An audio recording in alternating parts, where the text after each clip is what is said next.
Okay, this question 3. Once again we're solving, but now this has got a greater than sign in it. So this is an inequality, not an equation.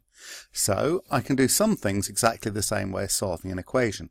So for example, I could get rid of the 5 because I'm allowed to take 5 away from both sides of an inequality. If this is bigger than this, then it's still going to be bigger if I take 5 away from both sides. So minus 3x is going to be greater than, I'm taking 5 away from the 8, so minus 3x is greater than 3. Now what we want to do now is go from minus 3x to x. So you might want to divide by minus 3. That's allowed, but we have to be careful with inequalities. Dividing 3 by minus 3, well 3 over minus 3, that's going to equal minus 1. But we've got to be careful when we're doing this with an inequality, something with a greater than or a less than, when we divide or multiply by a negative. Okay, because what I'm doing, as well as dividing by 3, I'm changing the sign. So both numbers may have started as being positive. In fact, they must have been. 3 is positive. This minus 3x must be a positive number. If I divide by minus 3, I'm changing from positive values to negative values, and that's going to swap the order. Okay, 2 is greater than 1, but minus 2 is less than minus 1. So that's why you should have learned the rule that when you divide both sides of an inequality by a negative value, then the inequality sign flips to the other way round. So the answer is that x is less than minus 1.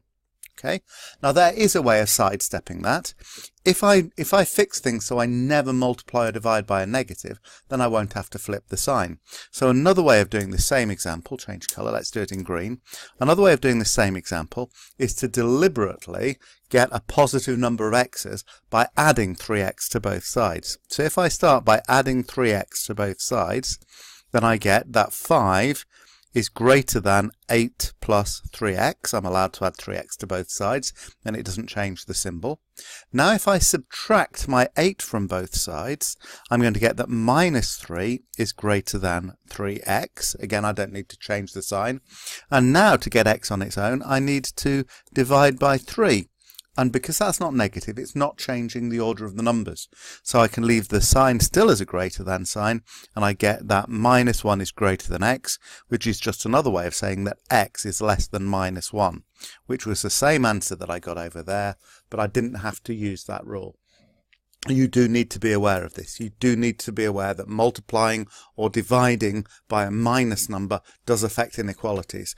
But if you feel more confident by making sure you don't have to do that, quite often it's possible to gather terms on the other side so that what you end up dividing by at the end is actually a positive number.